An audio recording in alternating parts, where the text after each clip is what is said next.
"I speak 9 languages," said the young black woman. The judge laughed but was speechless when he heard her. The laughter echoed through the courtroom like cruel thunder. Judge Harrison Foster leaned back in his chair, wiping tears of amusement from his eyes as he watched the 24-year-old standing before him with her hands cuffed. 9 languages, he repeated between laughs. "Miss Williams, this is a court of law, not a television talent show." Kesha Williams stood motionless, her brown eyes fixed on the magistrate who would decide her fate.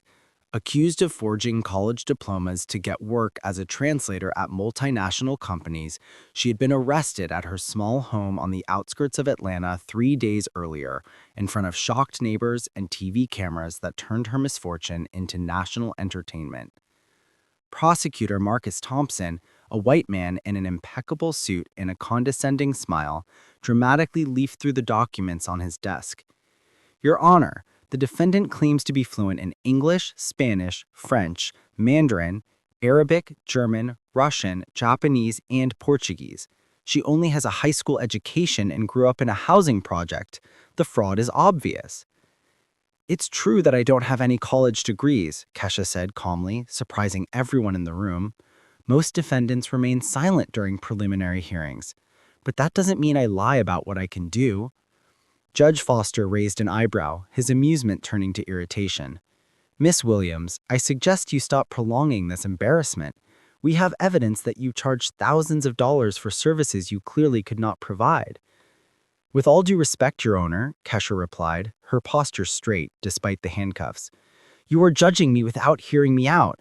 If you'll allow me to demonstrate—" "Demonstrate?" Foster burst out, laughing again. "What are you going to do? Recite the Chinese alphabet?" In the front row of the gallery, Dr. Elena Rodriguez, a defense attorney who had offered to represent Kesha pro bono after seeing the case in the news, watched with growing indignation. She had tried to dissuade her client from insisting on this demonstration, but Keisha had remained adamant. She wanted her chance to prove the truth. "Your Honor," Dr. Rodriguez stood up, "my client has the right to defend herself properly. If she claims to have these abilities, why not allow her to demonstrate them?"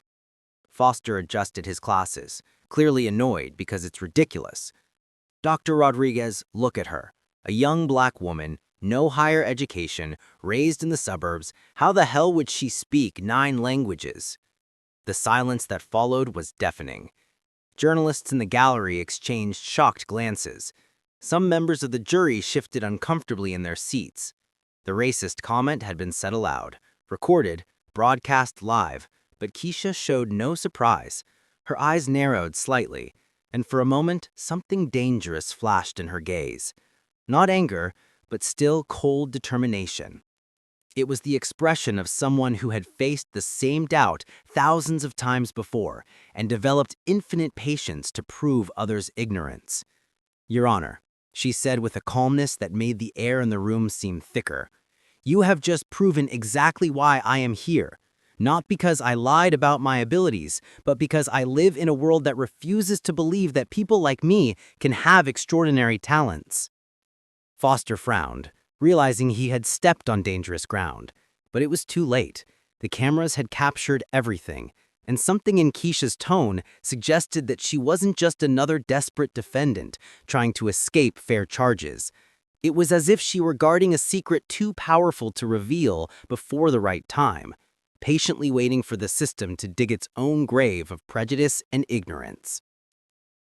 If this story of injustice and determination touched you as much as it touched millions who followed the case, don't forget to subscribe to the channel, because what happened next would prove that underestimating people based on appearances is always a devastatingly costly mistake. Judge Foster's racist comment echoed through the room like a bomb. Within seconds, the courtroom turned into a silent battlefield.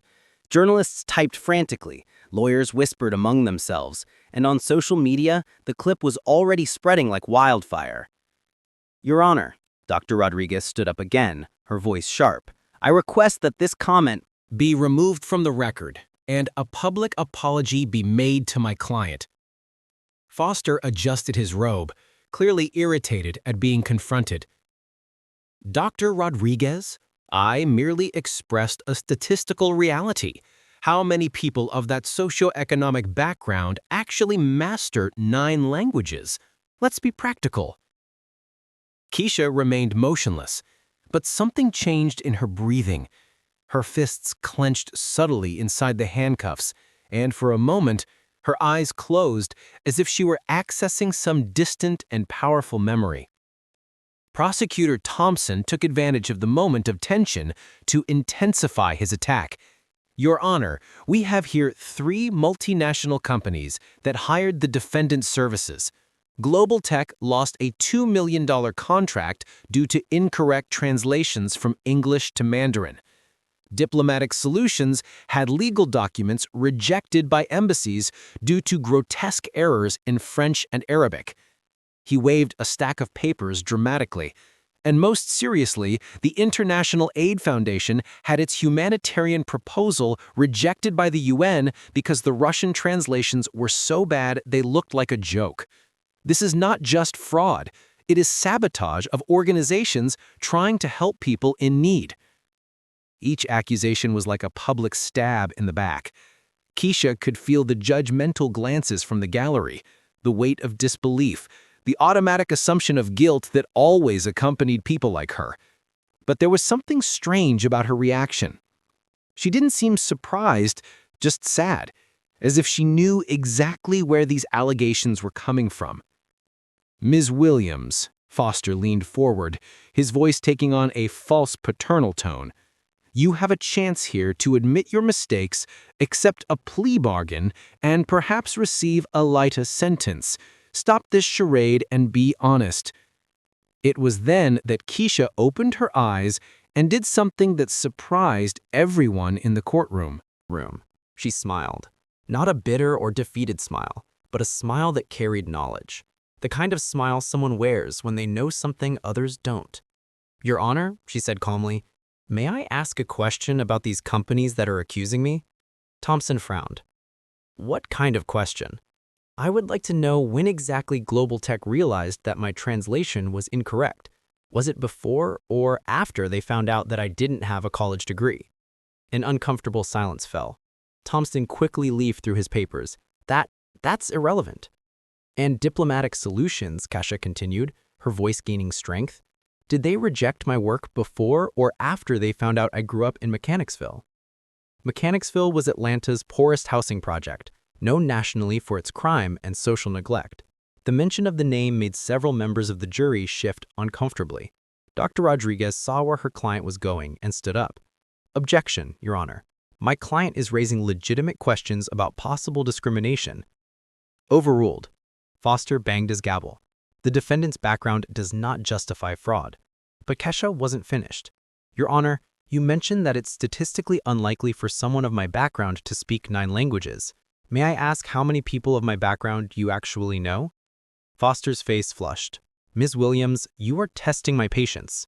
I'm not testing anything, Keisha replied, her voice taking on a hypnotic quality, as if each word were carefully chosen. I'm just trying to understand whether this court judges competence or appearance. It was at that moment that something extraordinary happened. In the gallery, an elderly woman with gray hair stood up quietly. It was Mrs. Chun, a retired teacher who had been following the case in the news. Her eyes were fixed on Keisha with a look of growing recognition. The conversation in the courtroom continued, but Mrs. Chen whispered to the person next to her, I know that girl. Keisha, as if sensing the gaze, turned briefly toward the gallery. When her eyes met Mrs. Chen's, something passed between them. Connection, a shared memory, a secret that was about to change everything. Mrs. Chun took out her cell phone and began typing an urgent message. Meanwhile, Prosecutor Thompson resumed his attack. Your Honor, regardless of the interesting sociological issues the defendant is raising, we have concrete evidence of incompetence. She has caused real damage to legitimate businesses. And how? Keisha interrupted softly. Do you know that my translations were incorrect? Do you speak Mandarin, Arabic, Russian? Thompson hesitated. We have experts who have verified. Experts? Keisha repeated. And again, that mysterious smile appeared. Interesting, because I'd love to meet those experts, especially the ones who checked my work on specific Beijing dialects, or Moroccan versus Egyptian Arabic, or academic versus commercial Russian. The level of specificity made several linguists in the gallery lean forward. This wasn't the language of someone faking knowledge. These were distinctions that only true polyglots would make. Mrs. Chun had finished typing and hit send on a message that read, "I found Keisha Williams. It's her. Get everything ready now." Foster, realizing he was losing control of the situation, decided to end the charade. "Enough. This ridiculous show is over before it even began. I'll schedule the trial for—" "One moment, Your Honor." A new voice cut through the air. Everyone turned to see an elegant middle-aged man entering the courtroom.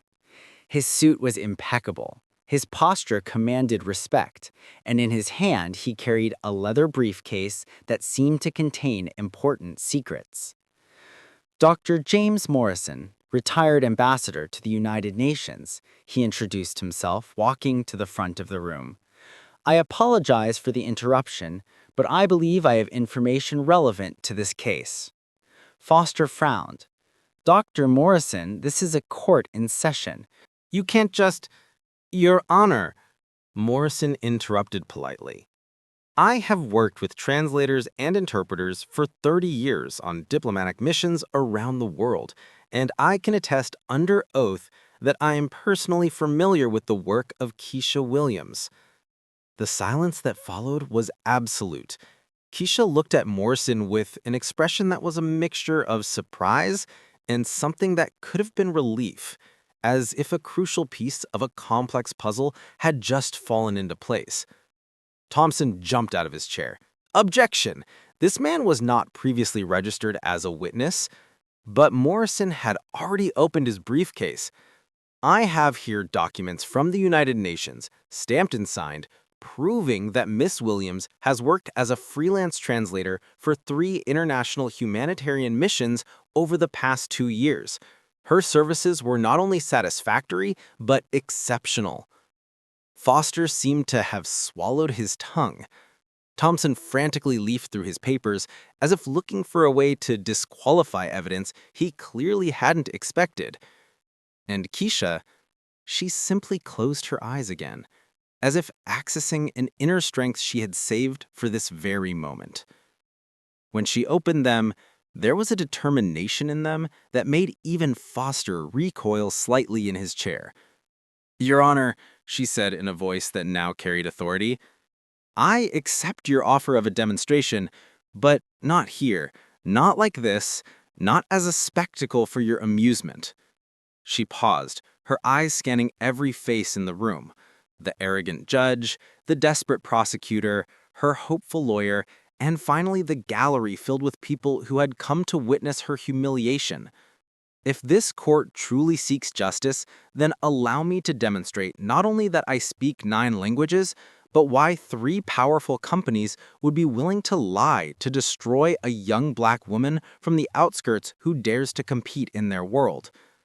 What no one in the room knew was that over the past 3 days, while she was in jail, Keisha had not just cried over her unfair fate.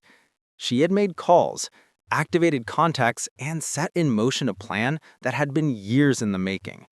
A plan that would turn her apparent destruction into the most devastating exposure of institutional bias the American judicial system had ever witnessed. Each new humiliation only fueled a determination that her oppressors couldn't see, a silent strength fueled by the very injustice they sought to impose. Because what those privileged people didn't know was that every act of contempt was writing their own sentence of defeat. The session was suspended for 2 hours so that Dr. Morrison could formally present his evidence.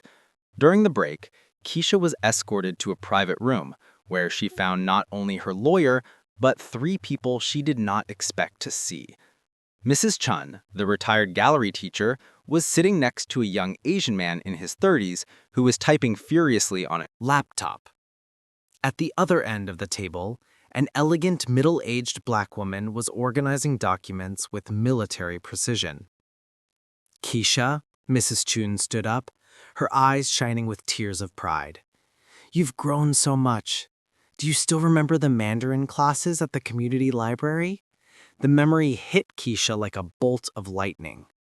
At age 14, she had found Mrs. Chun giving free language lessons to children in the community every Friday. For 3 years, she had attended religiously, absorbing not only Mandarin, but also French and German, with a thirst for knowledge that impressed even seasoned educators. Teacher Chun, Keisha whispered, her composure finally cracking. I thought you had moved away. I did, China. I worked as an educational consultant for 5 years, Mrs. Chun smiled.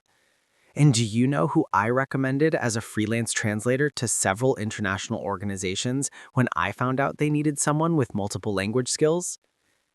The young man at the laptop looked up. I'm Daniel Park, digital security expert.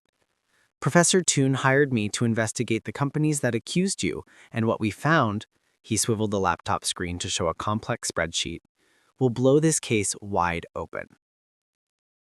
The elegant woman introduced herself as Dr. Victoria Johnson, a corporate litigation specialist. Keisha, over the past 3 days while you were in jail, we've put together a case that goes far beyond proving your innocence. We're going to expose a conspiracy involving systematic discrimination against qualified freelance translators without formal academic pedigree. Daniel clicked on a folder on the computer. Global Tech, the first company to accuse you, they have a documented history of rejecting work from Black and Latino freelancers, regardless of quality. I found internal emails where executives explicitly discuss avoiding questionable types, their term, not mine. Diplomatic Solutions is even worse, Dr. Johnson added, sliding photographs across the table. They maintain 2 lists of translators, a premium list exclusively for candidates from elite universities, and an experimental list for diversity, where they place people like you, and then discard the work, claiming incompetence. Anger rising in her chest. What about the International Aid Foundation? Mrs. Chun sighed deeply. That was the most painful to discover. They rejected you Russian translation because you translated some idiomatic expressions literally that an academic translator would have culturally adapted.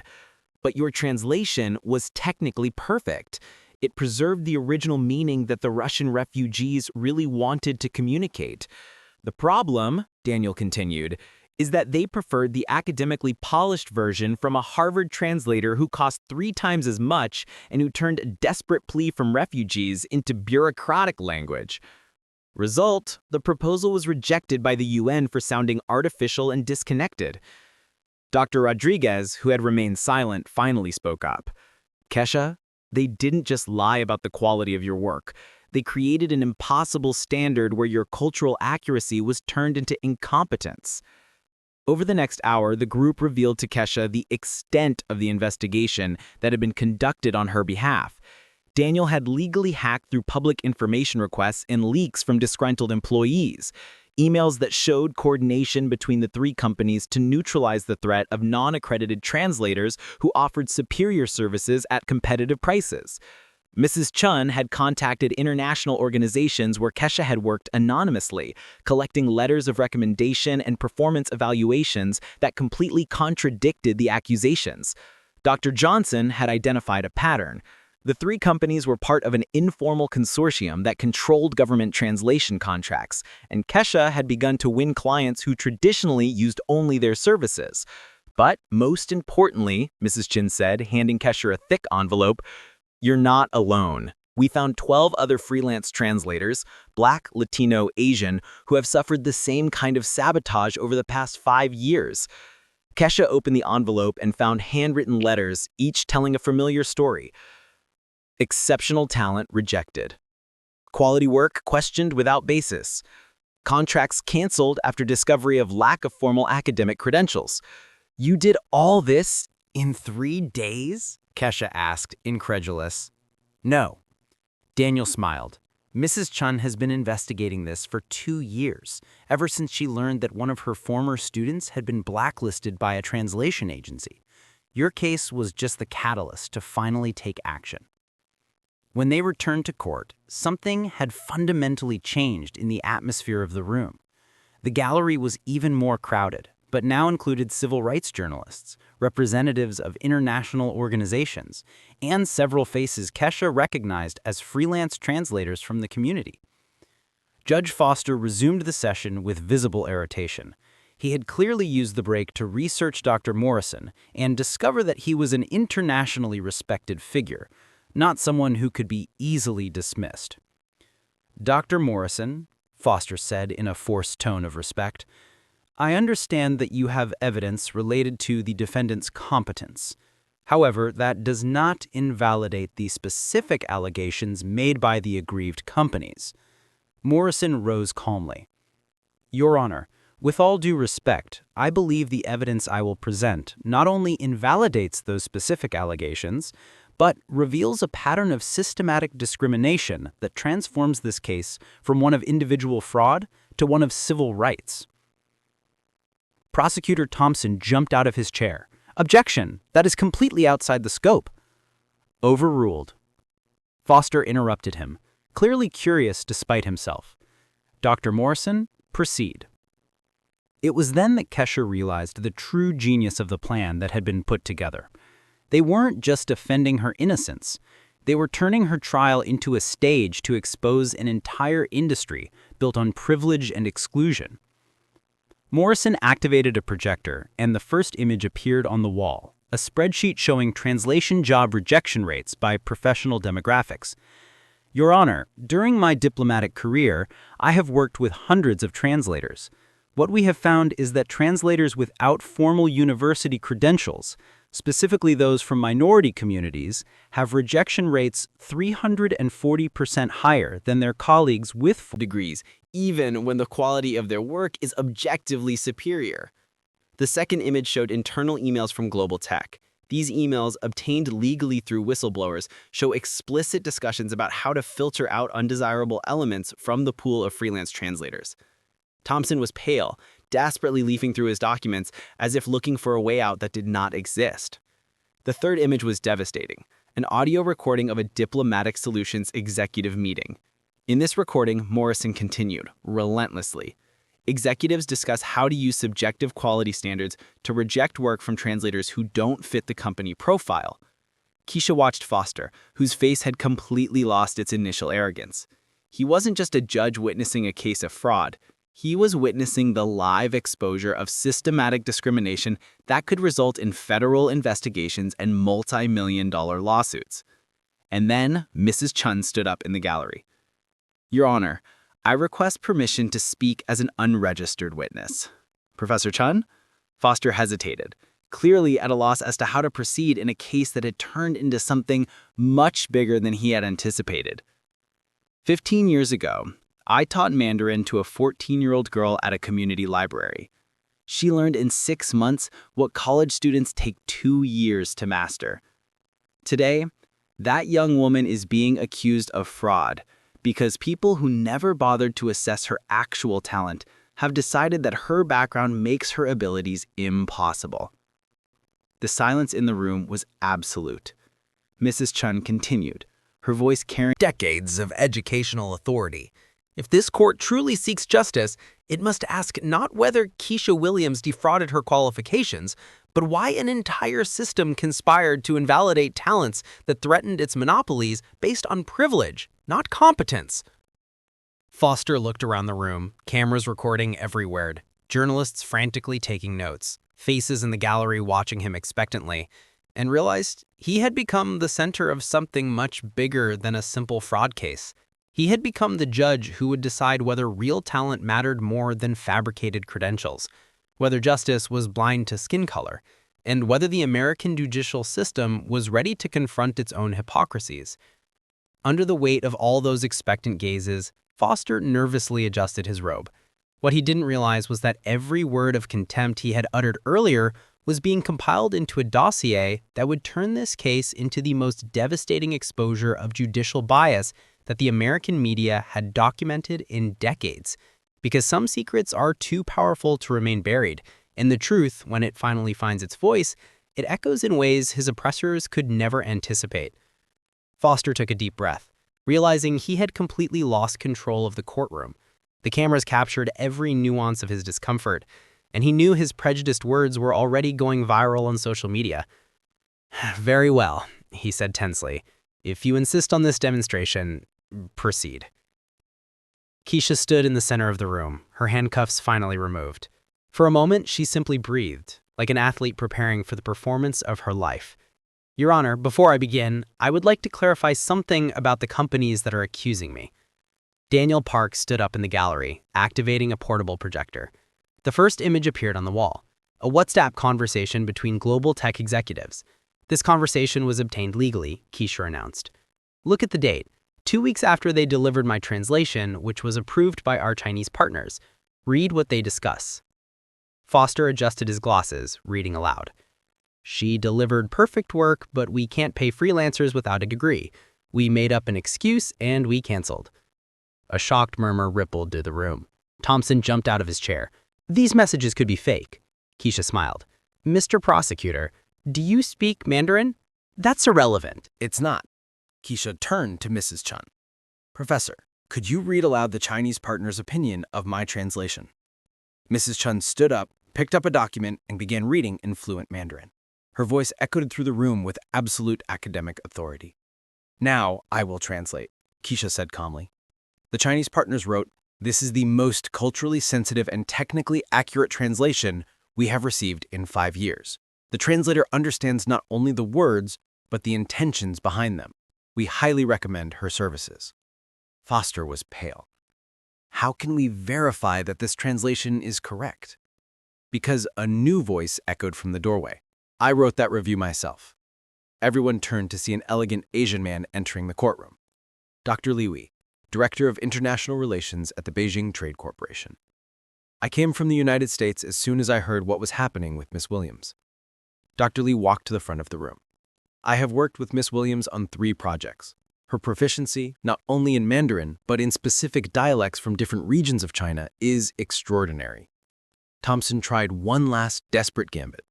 "Even if the Mandarin translation was adequate, there are still the problems with Arabic and Russian." "You mean this problem?" Daniel Park activated an audio recording. The voice of the CEO of the International Aid Foundation echoed through the room. Her translation was technically perfect, preserving the emotional urgency of the refugees. But we hired a Harvard professor who politely adapted the text, making it more diplomatic. Result, the UN rejected it for sounding artificial. Foster watched in horror as his courtroom became the epicenter of an exhibition of systematic discrimination broadcast live to millions. Keisha finally spoke, switching fluidly between 9 languages. She recited poetry in Arabic, discussed philosophy in German, sang a French song, explained medical concepts in Russian, each transition as natural as breathing. When she finished, the silence was absolute. Even the journalists had stopped typing. Dr. Li broke the silence. "In my 20 years of evaluating linguistic competence, I have never witnessed such natural and profound mastery." Foster was visibly shaking. His phone was buzzing incessantly. Messages from superiors, the Judicial Ethics Department, civil rights organizations. "Your Honor," Keisha said softly, "for 3 days I thought about how to get revenge on those who tried to destroy my reputation based solely on prejudice. But I realized something. The best revenge is not to cause the same damage they caused me." She paused, watching Foster and Thompson squirm in their chairs. "The best revenge is to expose the truth so clearly, so irrefutably, that the whole world can see exactly who you are." At that moment, Foster's advisor whispered in his ear. His face lost all remaining color. "Miss Williams," he said in a broken voice, "all charges against you are dropped. This court," he swallowed hard, "offers a formal apology for the inappropriate treatment." Thompson was frantically typing on his phone, probably trying to save his career. But the live public humiliation was only the beginning, Because while Foster and Thompson writhed under the weight of their own exposed ignorance, they didn't know that Keisha had saved one last revelation that would turn this personal victory into a national revolution against systematic discrimination that would change the American justice system forever. 6 months later, Keisha Williams was sitting in her new office at the United Nations, coordinating translations for global humanitarian missions. Her salary was 3 times higher than any American company had offered. Judge Foster was forced into early retirement after a federal investigation into systematic bias. Thompson lost his license to practice law when it was discovered that he had fabricated evidence in other cases involving minorities. The 3 companies that had accused her paid millions in damages and had to implement mandatory diversity programs. Several other victims of discrimination came forward, creating a wave of lawsuits that transformed corporate practices across the country.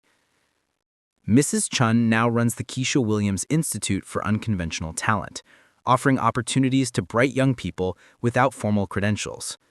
The best revenge, Keisha said in an international interview, is not to destroy those who underestimated you. It's to build something so extraordinary that they spend the rest of their lives wondering how they could have been so blind. Foster tried to destroy a young woman based on prejudice, but ended up exposing an entire system of discrimination. Keisha learned that true power lies not in framed papers, but in turning others' doubts into fuel for unimaginable achievements. If this story touched you, subscribe to the channel for more stories of people who turned injustice into triumph.